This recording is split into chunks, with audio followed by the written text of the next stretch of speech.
avisando! Meu Deus! Imagine sobreviver em um mundo onde cada arranhão poderia transformar você em um monstro sem consciência, controlado por fungos que correm soltos. Em The Last of Us, Joel cria armas letais com fita adesiva e tesouras. Mas será que, no mundo real, você conseguiria fazer essas engenhocas funcionarem? Neste vídeo, vamos testar o que é preciso para sobreviver a um apocalipse de Cordyceps, onde a vida é como andar sobre uma corda bamba, acima de uma horda faminta. Será que seu martelo racharia mesmo o crânio de um zumbi quando necessário? Ou as facas improvisadas que você carrega poderiam de fato salvá-lo num túnel de metrô abandonado? Prepare-se para descobrir se suas habilidades de faça você mesmo manteriam você respirando, ou se em apenas 48 horas acabaria como comida de infectados. E é claro, não se esqueça do like e de se inscrever.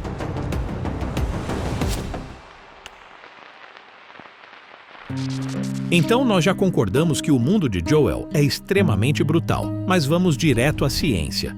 Um fungo poderia mesmo transformar humanos em criaturas irracionais e agressivas? A maioria dos cientistas diz que as chances são praticamente nulas. O fungo que inspirou The Last of Us, o Ophiocordyceps unilateralis, é realmente assustador para formigas, mas para nós, humanos, a história é bem diferente. Na vida real, esse fungo age como um mestre titereiro para insetos. Quando infecta uma formiga carpinteira, consegue assumir o controle do sistema nervoso dela, fazendo com que a formiga abandone sua colônia e suba em um local mais alto. Essa posição elevada beneficia a reprodução do fungo, já que ele se desenvolve dentro do corpo do inseto e depois rompe pela cabeça, liberando esporos que infectam mais formigas lá embaixo.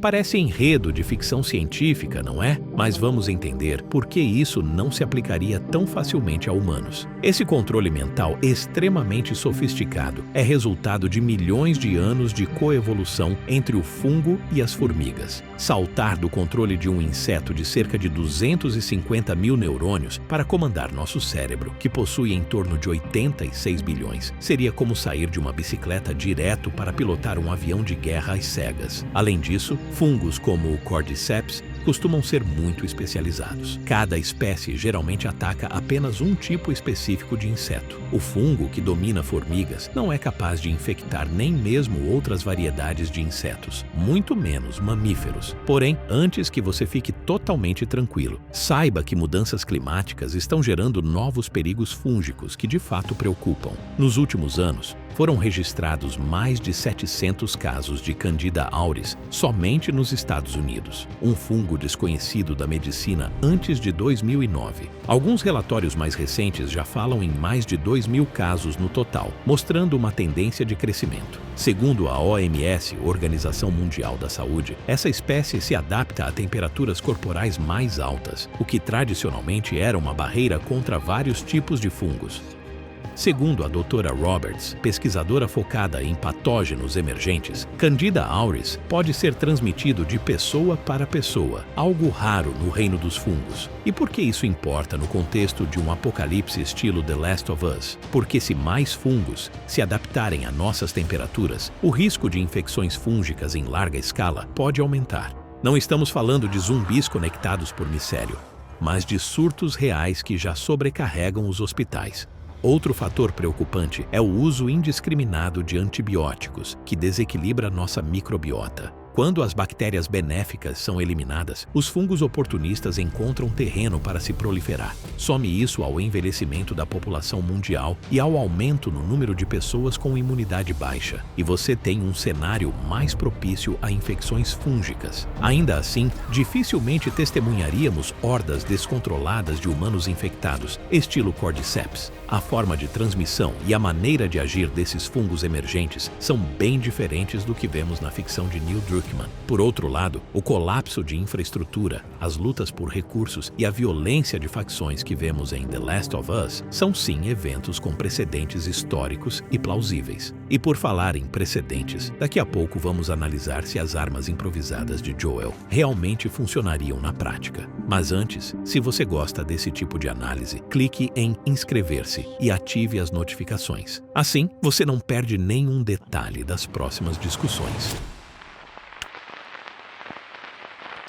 Quando a sociedade rui, os sobreviventes dependem de sua capacidade de improviso. Mas será que as armas que você criar manteriam você vivo? Aquela cena clássica de Joe amarrando tesouras numa tábua faz tudo parecer fácil, mas a verdade pode ser muito mais cruel. Por exemplo, o crânio humano exige cerca de 12 kg força para ser perfurado, por volta de 125 newtons, e isso não é pouca coisa. Muitas armas improvisadas não geram energia suficiente ou não resistem ao impacto repetido. Então, todas aquelas tesouras enroladas em fita adesiva poderiam sim falhar quando você mais precisasse. Vamos começar pela icônica Sheave do Joe, a lâmina de tesoura envolta em fita adesiva. Na tela, ela parece mortal, mas no mundo real, a fita não daria a aderência adequada quando suas mãos estivessem suadas ou ensanguentadas. Além disso, a lâmina de uma tesoura comum não é projetada para suportar impacto contra ossos. Ela poderia entortar ou quebrar ao atingir algo duro, como um crânio ou mesmo uma costela. Um único golpe bem-sucedido pode até acontecer, mas no segundo ou terceiro uso, você ficaria de mãos vazias. A física de uma arma efetiva é simples: massa por aceleração. Quanto mais massa tiver, maior a força do impacto, desde que você consiga manejá-la. É por isso que martelos, machados e barras de ferro são armas improvisadas mais eficazes. Se você deixar cair um martelo de uma altura razoável e sentir medo de quebrar o próprio pé, isso é um bom indicativo de que ele pode causar dano real. Mas cada golpe esgota suas energias rapidamente. Estudos em treinamento de combate corpo a corpo indicam que uma pessoa mediana pode perder até 40% de sua força depois de poucos golpes consecutivos, especialmente sob alto estresse. Já os itens que Joe cria podem ser divididos em categorias práticas. Armas de curta distância, como maces com pregos ou pedaços de metal afiados, têm poder destrutivo, mas exigem proximidade perigosa. Garrotes feitos de fios de violão ou cabos de telefone são letais se usados no momento certo, em silêncio, mas precisam de um bom domínio da técnica. E, claro, nervos de aço para concluir o estrangulamento. Armas de longo alcance improvisadas, como zip guns ou estilingues potentes, podem oferecer vantagem de distância, mas a instabilidade é um problema. Armas caseiras podem explodir na sua mão se a câmara de pressão estiver mal construída.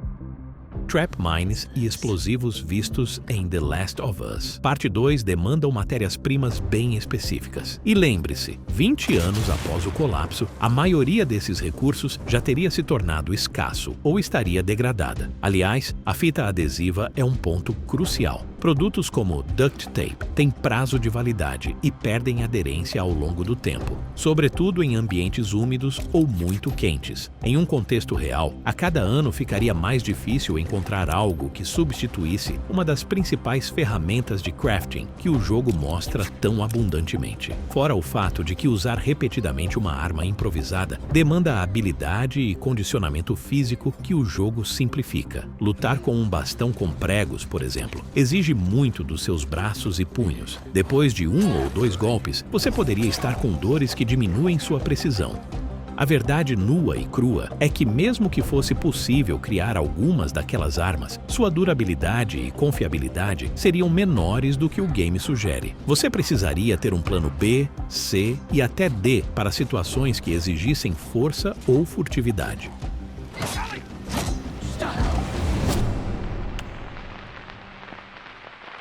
As armas podem quebrar em suas mãos, mas o que dizer da sua mente? Criar coquetéis Molotov e facas artesanais é um desafio, mas a maior impossibilidade em The Last of Us talvez seja desenvolver a armadura psicológica que Joe exibe. A trajetória dele, de pai amoroso a sobrevivente endurecido, envolveu uma reconfiguração moral que quebraria a maioria das pessoas muito antes de enfrentarem o primeiro clicker. Quando Joe tortura um homem em busca de informações ou executa Fireflies que rendem as armas, estamos vendo o conceito de ferida moral em ação, um trauma profundo que surge quando alguém viola seus próprios valores éticos. Agora imagine a cena, um inimigo suplicando pela vida, seu dedo no gatilho, ciente de que apertar o disparador pode salvar alguém que você ama. Você faria isso? E se fizesse, conseguiria dormir na noite seguinte? Pesquisas com veteranos de guerra mostram que tirar uma vida pode gerar sentimentos insuportáveis de culpa e vergonha. Esses sentimentos reconfiguram sua identidade e sua confiança nos outros. A cada morte, a cada linha ética cruzada, o peso psicológico se acumula. O mais surpreendente em Joe é sua aparente imunidade a esse trauma, pelo menos na maior parte do tempo. O jogo raramente mostra Joe tendo crises ou pesadelos intensos por conta das vidas que tirou. Isso é quase sobre-humano, pois a maioria de nós sofreria de depressão, ansiedade ou até ideação suicida após repetidos atos cruéis. A adaptação da HBO aprofunda um pouco mais os traumas de Joe, mas ainda de modo condensado. Na realidade, um sobrevivente que passasse por repetidos conflitos mortais teria cicatrizes mentais severas, possivelmente resultando em episódios de TEPT, transtorno de estresse pós-traumático. Esse quadro inclui pesadelos constantes, flashbacks e um estado de hipervigilância que impede o descanso pleno. E a privação de sono é um fator subestimado.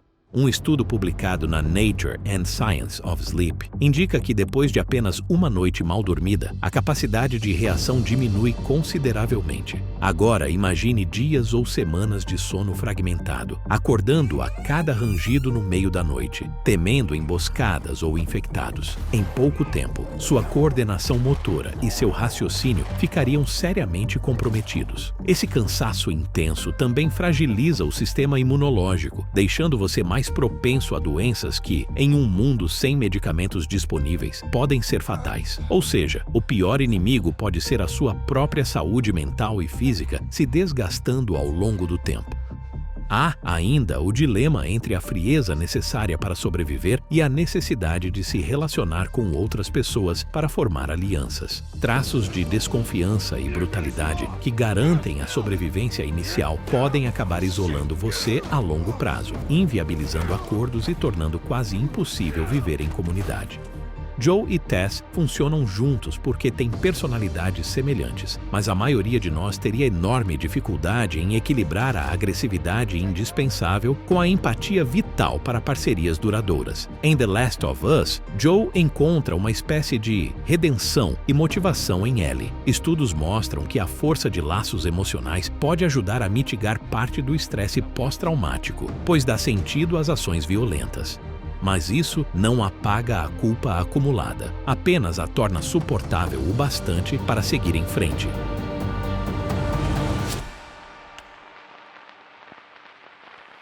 Depois de dissecarmos cada aspecto da sobrevivência de Joel em The Last of Us, qual é o veredicto? Você conseguiria sobreviver? Provavelmente não, mas isso não significa que tudo estaria perdido. Pesquisas em psicologia sugerem que ter algo ou alguém por quem lutar aumenta drasticamente suas chances de persistir em condições extremas. Se você quer continuar acompanhando análises como esta e mergulhar em outros cenários pós-apocalípticos ou mesmo de ficção científica, deixe seu like, inscreva-se e ative as notificações. Afinal, informação e discussão são nossas melhores ferramentas para compreender a linha tênue entre ficção e realidade.